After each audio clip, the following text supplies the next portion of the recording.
माननीय अध्यक्ष महोदय श्री राजेंद्र त्रिवेदी साहब।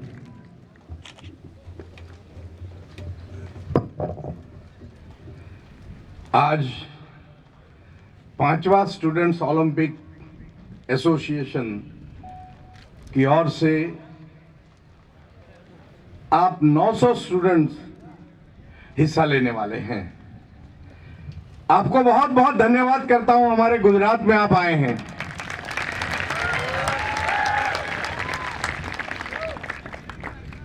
इस स्टूडेंट ओलंपिक एसोसिएशन के प्रेसिडेंट भाई श्री डॉक्टर वीडी मनार, प्रदीप भारद्वाज जी, जनरल सेक्रेटरी LK बारिया जी, महावीर सिंह डाबी जी, GR सिंह, RD टंडेल, दिव्या पटेल, सभी उपस्थित मान्यवर मंचस्थ महानुभाव भाइयों बहनों और रमतवीरों और मीडिया के मित्रों, 21 राज्य को इकट्ठा करके और 5th कंपटीशन करवाना वो अपने आप में बहुत बड़ी बात होती है। लोग ऐसे ही नहीं इकट्ठा होते हैं, बड़ी मेहनत लगती है, बहुत जूझना पड़ता है, लोगों को समझाना पड़ता है। एक विश्वास क्रिएट जब होता है तो 5वें साल में आप गुजरात में गोधरा में इतनी बढ़िया जगह पे आप कंपटीशन में हिस्सा ले रहे हैं। मैं स्पोर्ट्स मिनिस्टर रहा, थोड़ी जानकारी के लिए 32 लाख बच्चों ने यहां पर खेला गुजरात में।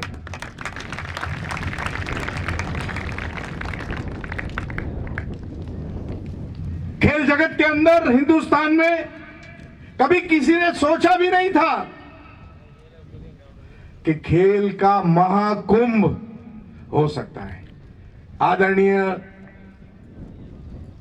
वड़ा प्रधान माननीय नरेंद्र मोदी जी जब यहां तत्कालीन मुख्यमंत्री रहे तो 2010 में यह सोचा गया कि अगर हमारे देश को मजबूत बनाना है, अगर हमारे युवाओं को मजबूत बनाना है, हमारे समाज को मजबूत बनाना है, तो खेल कूद आवश्यक है। और इसीलिए 2010 में खेल महाकुंभ यह वर्ड उन्होंने दिया। बाद में जब प्रधानमंत्री हुए तो खेलो इंडिया के नाम से पूरे हिंदुस्तान में यह नारा लगाया गया। गुजरात में लोग कहते हैं कि दाल भात खाने वाले, मगर आज इतने सालों के बाद हर साल में लाखों बच्चे खेलते हैं, कंपटीशन में हिस्सा लेते हैं, छोटे गांव से लगा के डिस्ट्रिक्ट लेवल तक और फिर स्टेट लेवल तक हिस्सा लेते हैं। 42 करोड़ रुपया के इनाम दिए जाते हैं गुजरात में। और यह सब क्यों किया जाता है? खेल कूद के लिए किया जाता है, स्वास्थ्य के लिए किया जाता है। जो खेलता है वही खिलता है। मेडल लेने के लिए हम नहीं खेलते हैं, हम खेल खेलने के लिए खेलते हैं। यह बहुत जरूरी है। खेल को अपने स्पिरिट में लीजिए। 2500 साल पहले यह ओलंपिक शुरू हुआ, एक छोटे से गांव से शुरू हुआ, उसका नाम था ओलंपिया। उस गांव से यह शुरू हुआ खेल, मगर कुछ सालों में 4-4 साल के अंतराल में खेले जाने वाला यह खेल बंद हो गया। और यह जब फिर शुरू हुआ, ओलंपिक फिर शुरू हुआ, उसके भी पहले गुजरात में, बड़ोदा में सयाजीराव गायकवाड़ के समय से खेल कूद को प्राधान्य दिया गया और 100 पहलवान लाके नागरिकों को तैयार करने के लिए, मजबूत करने के लिए, अपने सैन्य को मजबूत करने के लिए उस जमाने में लाखों रुपया खर्च किया जाने लगा। दोस्तों, आज मैं गायकवाड़ सरकार को याद करता हूं। अगर पूरे गुजरात में कहीं पर भी अखाड़े होंगे, जिसको आप जिम्नेशियम आजकल कहते हैं, वो अखाड़े सबसे ज्यादा गुजरात में हमारे यहां बड़ौदा में।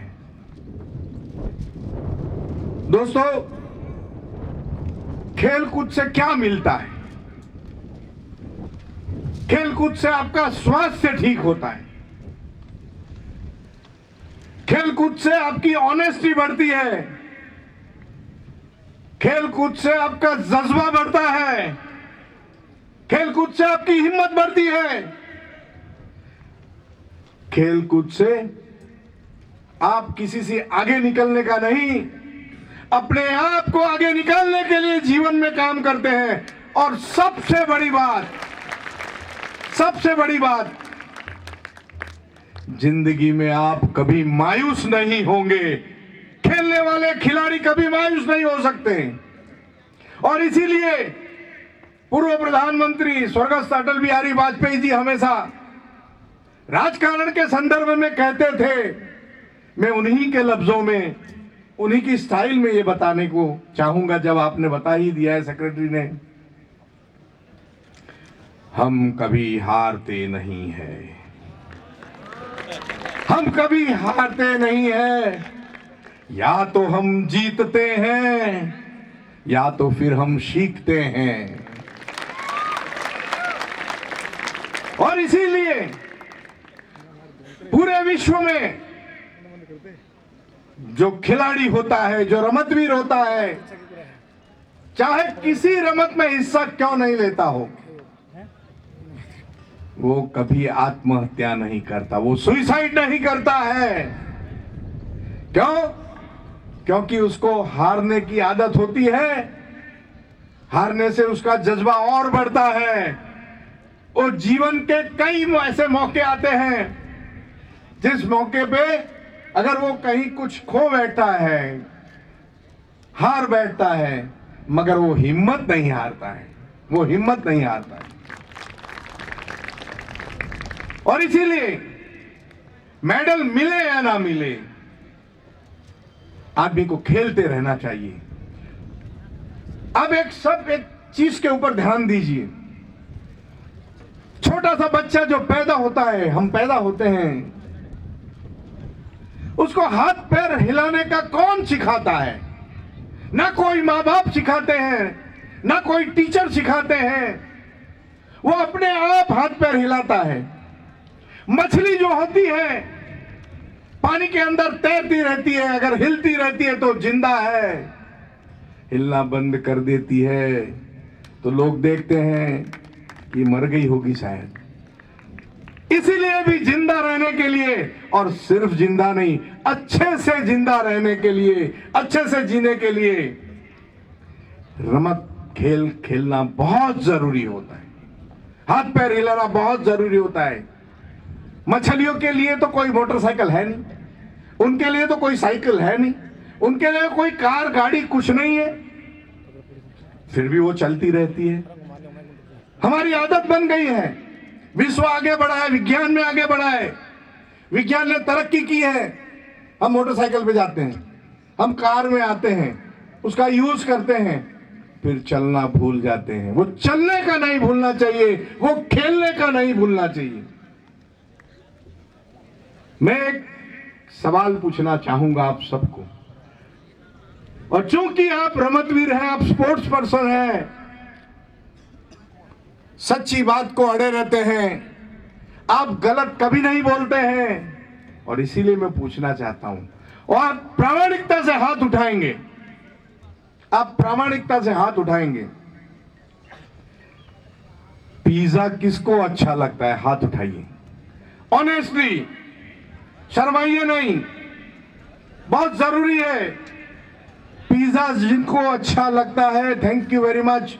मैं आपकी हिम्मत को धन्यवाद करता हूं। कुछ लोगों ने हाथ नहीं उठाए, मुझे मालूम है वो खाते हैं पिज्जा। मैदा पेट के लिए अच्छा होता है क्या? मैदा पेट के लिए अच्छा होता है क्या? अगर नहीं होता है तो हम पिज्जा को तिलांजलि दे देना चाहिए।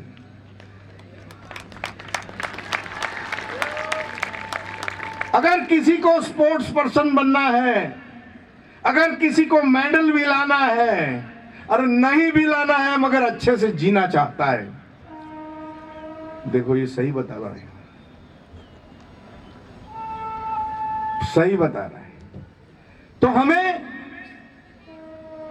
ऐसी जो चीजें हैं फास्ट फूड, उसको त्याग करना पड़ेगा जो शरीर के लिए अच्छा होता है। हमारे आदिवासी भाई जंगल में आप देखिए, स्पोर्ट्स में बहुत अच्छा नाम निकाला है गुजरात ने, नेशनल गेम्स में अच्छा नाम निकाला है, इंटरनेशनल गेम्स में भी बड़ा अच्छा खेलते हैं, हमारे कबड्डी में भी अच्छा खेलते हैं, इसलिए कि वो बजरी की रोटी खाते हैं, ज्वार की रोटी खाते हैं, मक्खन लगा के रोटी खाते हैं। ये फास्ट फूड वाला चक्कर नहीं उनमें आता है। और इसलिए जो छोटे छोटे हमारे बच्चे रहे हैं, उनके जो पेरेंट्स हैं, उनको भी हमें ये बताना चाहिए कि जो हमारा खान पान है क्या जरूरी है, क्या नहीं जरूरी है। दोस्तों, आज के ही अखबार में आपने पढ़ा होगा, ओलंपिक चल रही है बॉक्सिंग की, और हमारे हिंदुस्तानी बहन सोनिया वो फाइनल में आ चुकी है बॉक्सिंग के अंदर। हम दिल से उसके लिए शुभेच्छा देंगे कि वो गोल्ड मेडल जीते और रोशन करे हिंदुस्तान का नाम, अपने माँ बाप का नाम, अपने समाज का नाम। दोस्तों, छोटे छोटे कुछ देश हैं ऐसे हैं कि जो उनकी कोई इकोनॉमी नहीं है, और इकोनॉमी जो है वो सिर्फ स्पोर्ट्स है। सोचिए।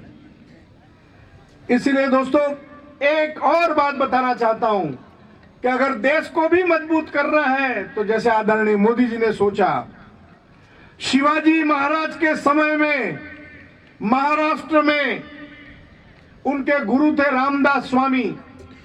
गुरु रामदास स्वामी ने 1200 हनुमान मंदिर महाराष्ट्र में बनवाए। कितने? 1200।